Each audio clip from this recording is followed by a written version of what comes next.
We're back. It's Monday, June 23rd. I'm here with Olivia again, and we left off our conversation about hormones, ending the hormone conversation with cortisol, but not quite ending it because we talked about what high cortisol and high levels of stress, how that can impact your body. What we didn't really talk about, or what we started to talk about, was how low cortisol can lead to burnout, Mm-hmm. which is something we see a lot of in modern day culture. People are working, working, working nonstop. So, hmm Olivia, I don't know how much burnout you see in the patients you work with. hmm And the people that I train, I see it a lot. In the terms of, I can see it from a very eye test level where somebody is, not lifting as heavy as they normally do, or like they're petering out on cardio faster. Talk about burnout from a physiological perspective, what you see in your practice as a functional nutritionist, and what are some signs beyond just feeling down that someone should look for to like spot, Yeah. hey, this is burnout. Yeah. Yeah. You had mentioned that cortisol contributes, like having low cortisol contributes to burnout, and that's actually not necessarily the case. Hmm. So when I think about physiological or burnout overall, or adrenal fatigue and what that looks like from a physiological perspective, typically it's like the other way around. So Oh, we see high cortisol or like prolonged periods of having high cortisol due to, right. again, like a very traumatic experience.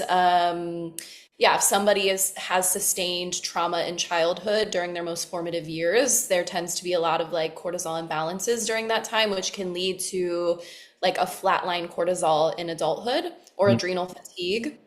And so, yeah, with burnout, what we tend to see in the blood work or the lab work, if we're looking at your cortisol through like a salivary lens or if we're looking at it through urine, it tends to be flatlined. So Hmm. last week we talked about how cortisol, like the natural curve that it's supposed to take.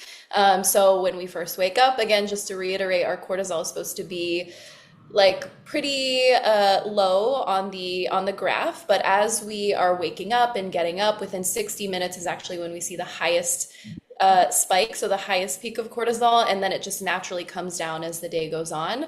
So somebody who again has sustained like a long duration of stress, whether that be from childhood trauma or adulthood trauma or like a job that's really stressful.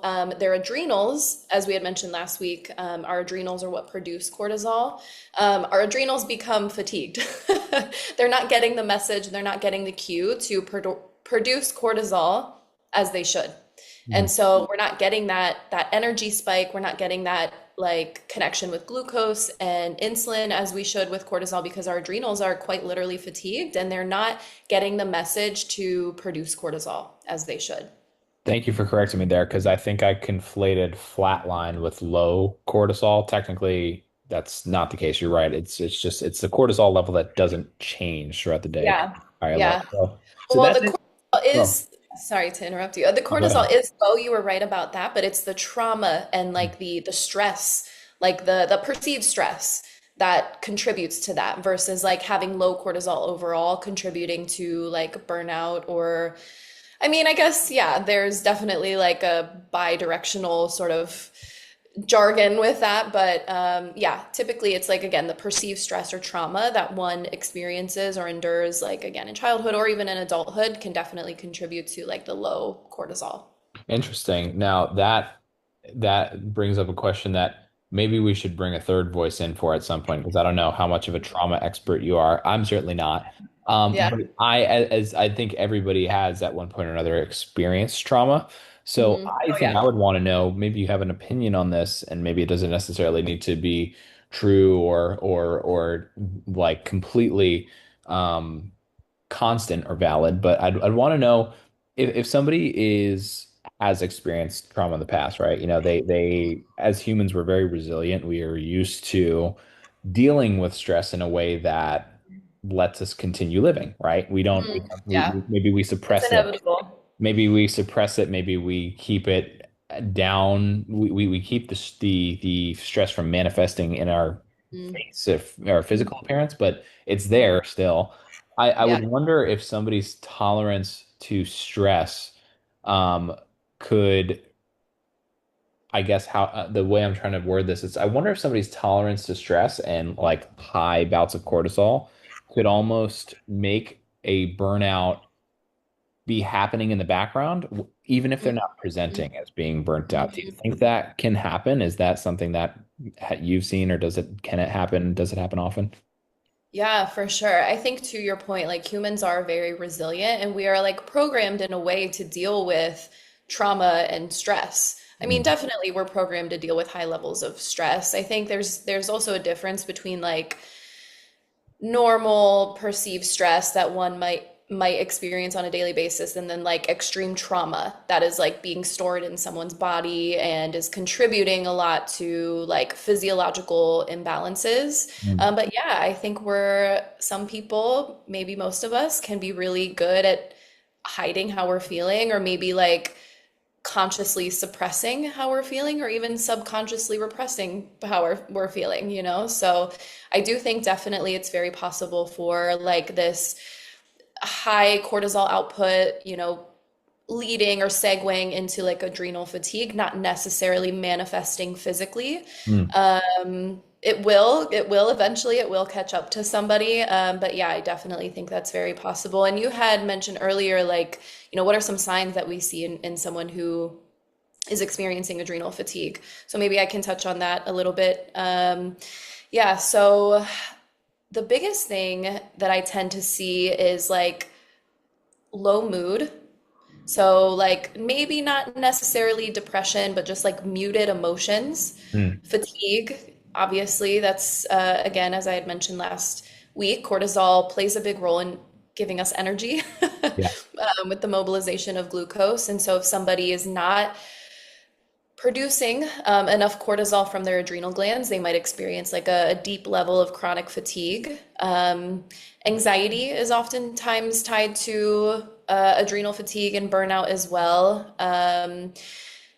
If somebody is experiencing or has experienced more of like the like big T trauma is what Dr. Gabor Mate, he's like one of the trauma specialists in the world. I'm actually reading his book right now, and he's brilliant. But he refers to different traumatic experiences as being like big T and little T trauma. So nobody gets out of life like unscathed by trauma, right? We all have trauma to some degree, but to varying degrees also. Right. And so if somebody has endured a lot of like what he would describe as big T trauma, so like maybe sexual abuse or physical abuse in childhood, where we're very vulnerable, there's a lot of research now on, yeah, that can definitely lead to low cortisol and what we are talking about as like burnout and adrenal fatigue, but that can also manifest as like chronic pain. Like fibromyalgia, for example, is something that has like completely like conventional medicine just has not been able to determine or figure out what fibromyalgia is or where it comes from. But in the research, what they're seeing now is that, and even just like anecdotally, a lot of doctors or pain medicine specialists, what they're seeing is that fibromyalgia or this like chronic pain deep within like your muscles, or if somebody does get a fibromyalgia diagnosis, that a lot of the time is linked to childhood trauma, Mm. which is so fascinating. Yeah.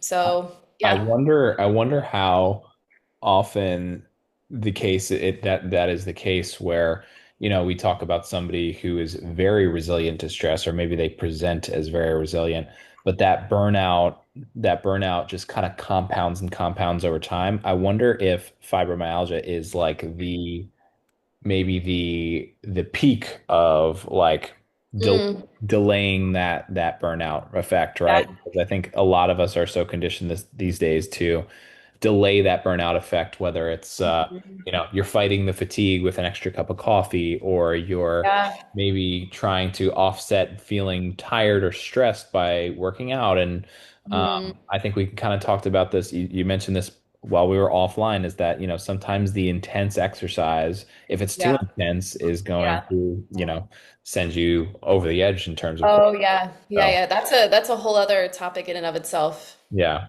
I have to think that fibromyalgia exists at like the very end of the spectrum of like Yeah. what the body, once the body decides it can't handle that amount of stress anymore, maybe that's where it reverts.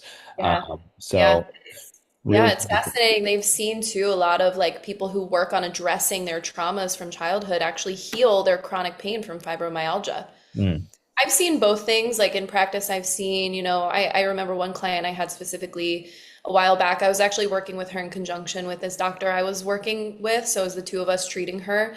And we put her on an elimination diet. We did like a full gut detox, and she saw a lot of alleviation in her pain and her fibromyalgia. mm. Um, but, most of that, most of the healing with fibromyalgia in particular comes from confronting the emotional pain from big traumatic events. Right. I would want to know a little bit more. Maybe you can speak to this, how some of the, chronic pain to trauma and stress slash burnout, Mhm. um, how else it manifests in like physiologically. I'm thinking back to, I'm an N of one, so it might be different for everybody, but Still very valid. yeah, chronic pain is something I think more people are dealing with now than ever. And a lot of times, like you said, the mechanisms for which it happens are unexplained. But I Mhm. think back to when I was in college. Um, I think it was my junior year of school. I had all these responsibilities, and um, it almost feels embarrassing to say this. I had like this crazy lower back pain that I couldn't attribute to any one thing. It's not like I was deadlifting a crazy amount of weight. It's not Mm. like I was, lugging around a 50-pound backpack or anything like that. But like my lower back, felt like the lower back of like a 60-year-old man, right? Like it just like did not feel Wow. it didn't feel in conjunction with the strength of the rest of my body. But now this connection you're talking about with stress and burnout makes me Mhm. think, well, my junior year of college, I was also on the basketball team. I was an RA at my dorms, which carried a whole host of responsibilities with Ooh, it. I'm sure, yeah. That Uh, would. I had a part-time job outside of that, and I was trying to do all my schoolwork, which probably meant I was not sleeping enough. And I almost wonder if some of the unexplainable chronic pain, might come from periods of burnout that we don't, account for just because it's not Yeah. programmed in our heads to think like, oh, I'm burnt out right now, right? Like we're Mhm. just about to work, For work, sure. work. Yeah, I'm stressed, I'm overwhelmed. Like, yeah, that can definitely build up in our system in a way and lead to chronic pain in periods where we might not think that that's what's contributing. But yeah, it definitely sounds like for you that was the case with all of those things you had on your plate and all of the overwhelm and stress that comes with that. So yeah, I definitely do think that yeah, chronic pain, even when we don't suspect it, can come from stress, even like chronic stress in the moment. Are there other co-occurring blood readings, like blood test readings that come with like a flatline cortisol that you might look at, even if cortisol's kind of in the normal-ish range where you might be like, oh, this might be a candidate for someone who's burnt out. Yeah, that's such a good question. I think there are for sure, but not ones that are tested regularly. Typically, when I am looking for burnout, I mean, I will say if I suspect burnout in one of my patients, that's typically like their symptoms are enough almost kind Mm. of thing to like start working on nurturing the adrenals with electrolytes and protein and stress management. When I'm doing the testing, I tend to do the 4 point saliva test for cortisol to look at the cortisol curve, the 24-hour cortisol curve, or I'll do it in conjunction with the Dutch complete test, which Mm. comes from this lab called Precision Analytical. And so with that, we get not only do we get the cortisol curve, but they're actually measuring the urine. So urine is still very valid. I will say the saliva is more accurate when we're looking at cortisol. But with that, we also get cortisone, which is like another sort of component of cortisol. We also get melatonin. We get to look at like a bunch of other sex hormones and their metabolites. But cortisol is going to be the most valid thing. Mm.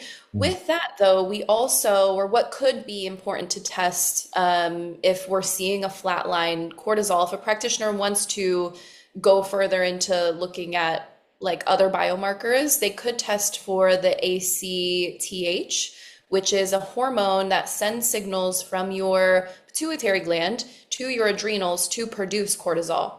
So if you're low in that hormone, then we know we need to implement herbs like licorice, for example, can be really helpful for this hormonal release. The release of this ACTH from our pituitary gland sends signals to our adrenals to produce cortisol. So there's further testing that can be done, but in my practice, if I see a flatline cortisol, and I'm typically running that test as a result of like what somebody is coming into my office and telling me, there's really no further testing I need to do. Hmm. Interesting. B vitamins, oh, sorry. Yeah, go for it. B vitamins can also be helpful to look at because they play a really big role in like the HPA axis. We might want to look at the thyroid too. The thyroid plays a really big role in converting cortisol to its like or metabolizing cortisol in the liver for it to like reach our tissues and to actually be utilized by our body. So that would be another test, or those would be other tests we might want to look at if we're seeing low cortisol. Interesting. Yeah, Mhm. the that whole is thyroid piece is very interesting because when my I think I mentioned a few episodes ago how my wife was dealing with a few uh different health problems that the thyroid was another place that they looked. Oh yeah. I want to know a little bit more about is there a way, maybe this is something you've seen or maybe you haven't seen, or could speak to, is there a Mhm. way that somebody could theoretically be burnt out, but the lab results wouldn't show it? Mhm. Could they be so strong in their resilience to it, or could they be, I'm sure this hasn't, I'm sure this isn't uncommon where somebody walks into the doctor's office or to your office and is like, oh, I'm fine. Uh, Yeah. but maybe they are burnt out, and privately, they're the only one who knows. Is Yeah. has it ever happened where maybe one test has not shown any biomarkers that are issues, but they can kind of get by? Are the tests is the testing method completely foolproof, or is it not? I guess is my question. Yeah. Yeah. I think when it comes to root cause care, functional medicine, functional nutrition, we always have to like really make sure we're covering all of our bases. You know, I'm not just looking at labs and saying, okay, this lab says this, so this is what it is. I also need to draw correlations between what the client is telling me, you know, what I'm seeing in their intake form, their intake information. A lot of the time I even like corroborate testing with more testing, like with hormones, for example. If I'm doing a urine sample, I want to corroborate what I'm seeing there with like hormones in their blood too. So to answer your question directly, like if a client were to come into my office and say, I am extremely fatigued, I am feeling no emotion, maybe I'm a little bit depressed, I can't get out of bed in the morning, and I run their urine sample or their saliva sample and see that their cortisol is completely normal, I'm not going to say that they have adrenal fatigue or that they're burnt out. It Hmm. could be another thing. There's so many reasons why somebody might be experiencing like chronic fatigue or Right. depression. So at that point, I would rule it out. I would say adrenal fatigue or burnout is not necessarily present here. Hmm. It's pretty eye-opening, yeah, because I figured maybe it was just maybe that was always the key, but to know that there's maybe more things that could be contributing to burnout is helpful for sure. I ask that because I feel like I'm someone who has felt periods of stress, but I've also been that person to not quite admit, oh, I'm not that stressed. That's what I'll tell myself. Yeah, yeah. And maybe the cortisol readings in my, tests come back decent. Like they're okay. Like they're not super high, they're not super low. The 24-hour cycle looks to be normal. Mhm. But I've always wondered, oh, maybe there is something else that's causing my, my feelings of tiredness or sluggishness.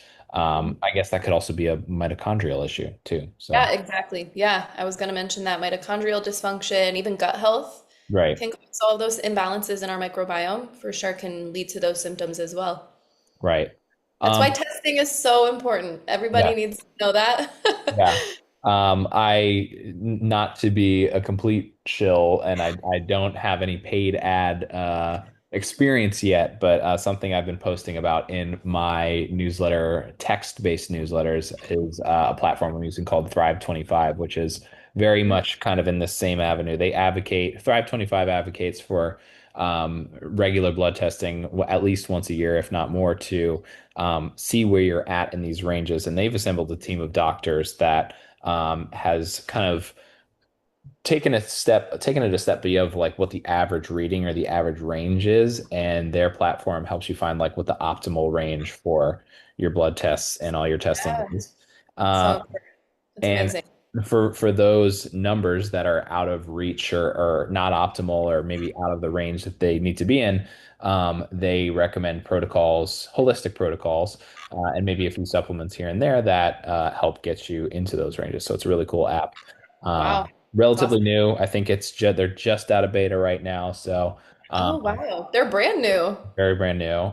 They're Okay. kind of I was thinking, why have I not heard of these? they're jumping on the longevity train, but they're great products. So I've been trying to tell everybody, hey, sign up with my code. But I'll put it in the text-based newsletter, so it's not bogging down our conversation. I'd Yeah. love to know a little bit more about what like um what specific things people can do to reverse the trend of burnout, right? It's easy to just say, hey, you need to relax more, you need to take Yeah. time off. Let's say Mhm. somebody is not in a position to do that. You think of like the high achieving CEO, COO, somebody who doesn't really have the opportunity to quote unquote take a break. What's something they could do to re-regulate their hormones, get back into a normal flow, 24-hour cycle?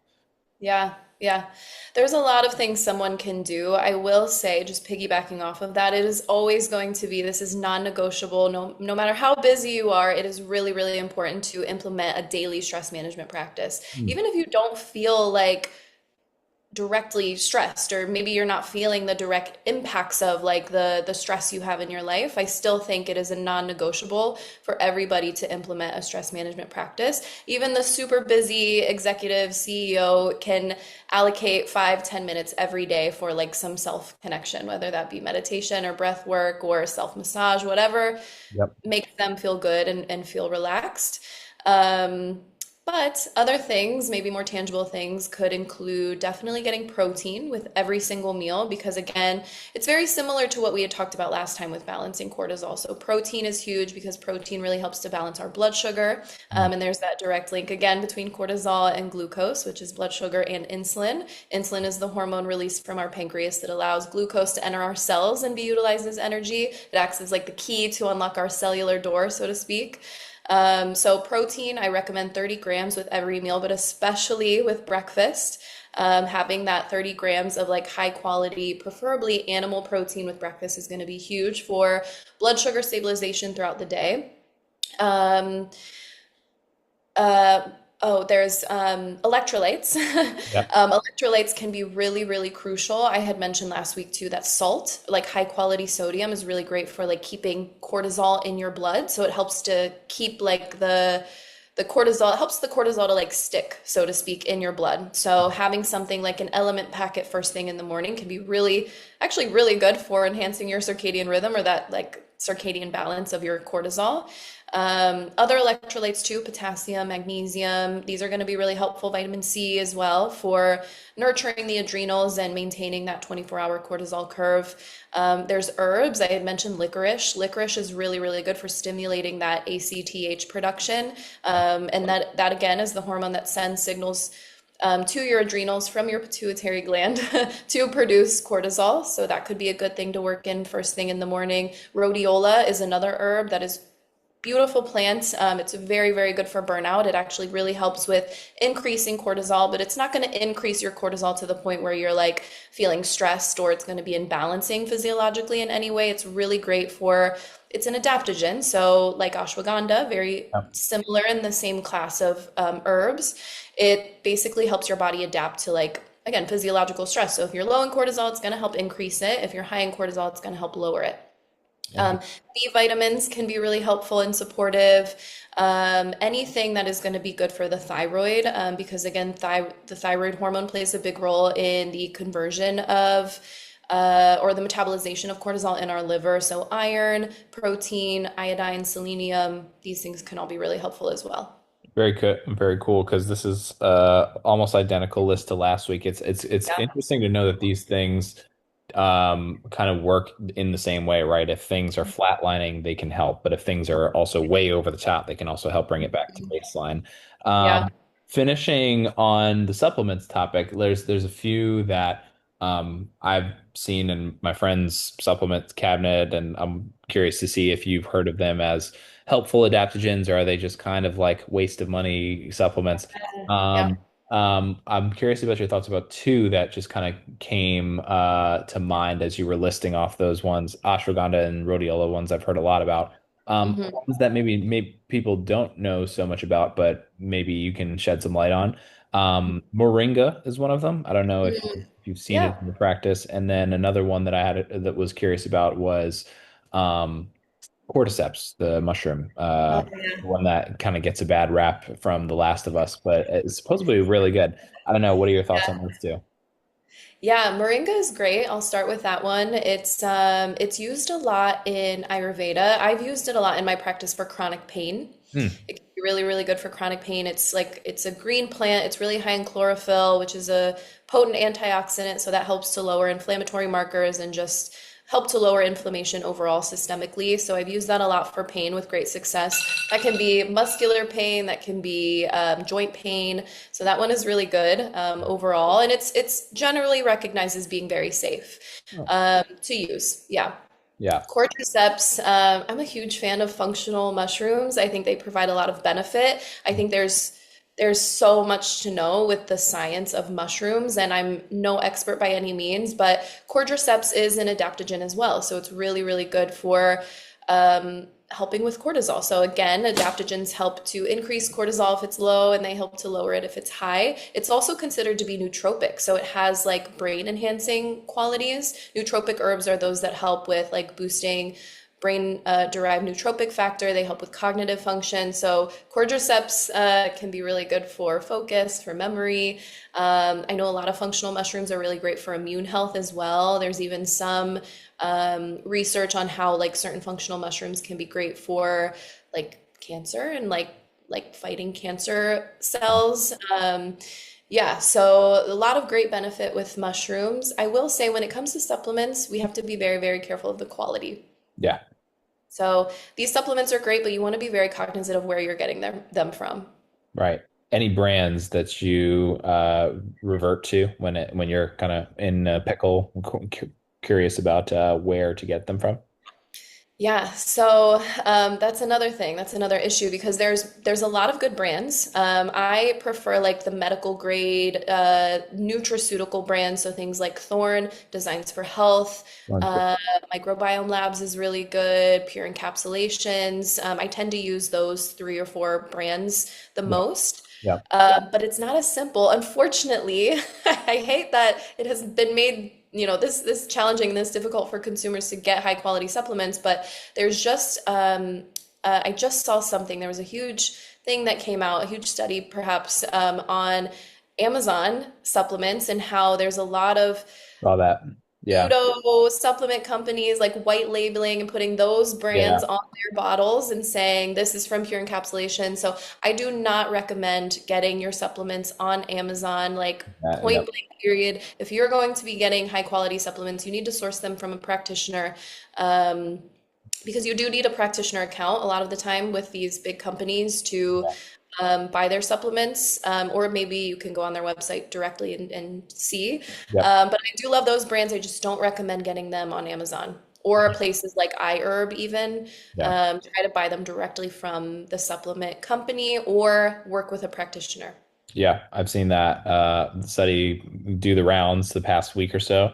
Yeah. I even saw somebody who took the Amazon bottle and the actual Thorn bottle from like a for like a eye test, and it's kind of egregious how bad the Yeah. labeling that the third And party person from Amazon used it for. yeah, and the layperson doesn't know. Yeah, I mean, for the majority of the part, people, consumers just are not aware of like that they're being scammed right. when it Yeah. comes to supplements, and it's so scary. Yeah, it's unfortunate the world we live in because, yeah, I think a lot of people want to take advantage of supplements and Mhm. are very quick to pull the trigger without, doing enough Yeah. research. That's the world we're in. Uh, Yeah. Well, appreciate the insight on the supplements there. We're just about out of time, but I'm glad to know. I really do want to pay attention to the nootropic space in particular. I feel like taking it back to the cortisol conversation that we've had these past two episodes, a lot of the stress starts up here, and I think if we're taking supplements that Mhm. can mitigate those effects, even if just for a little while, you talk about the moringas and the cordyceps and Mhm. ashwagandhas, I think that's something to pay attention to over the next couple of years. Alpha GPC and some of these other ones that have a lot of cognitive effects. Creatine is even in that on that Oh, list. creatine, yeah, yeah. So it's really exciting stuff to see. Um, Mhm. we'll be back next week with another episode. To this point, I don't really know what we're going to talk about because I feel like we beat the hormone conversation to death pretty hard. Yeah, So maybe we'll we have should to. do a poll. Yeah, that's a good idea. Yeah. This is The also thyroid the. could be a good thing to discuss. I That's like think. an often Yeah. misunderstood thing in the world. So I maybe I the would thyroid. I'd love to hear your insights on it for sure. This is also the first episode I streamed on X Spaces. Nobody joined our X Space, unfortunately, but hopefully the algorithm is letting people know that I'm streaming and maybe they'll Yeah, listen to it retroactively. But um, yeah. thanks again for this combo, Olivia, and we will see you all next week where we talk about. Looks like we'll talk about thyroid, and we'll prepare a nice conversation for y'all. But thanks again. Right. See ya. Let me figure out.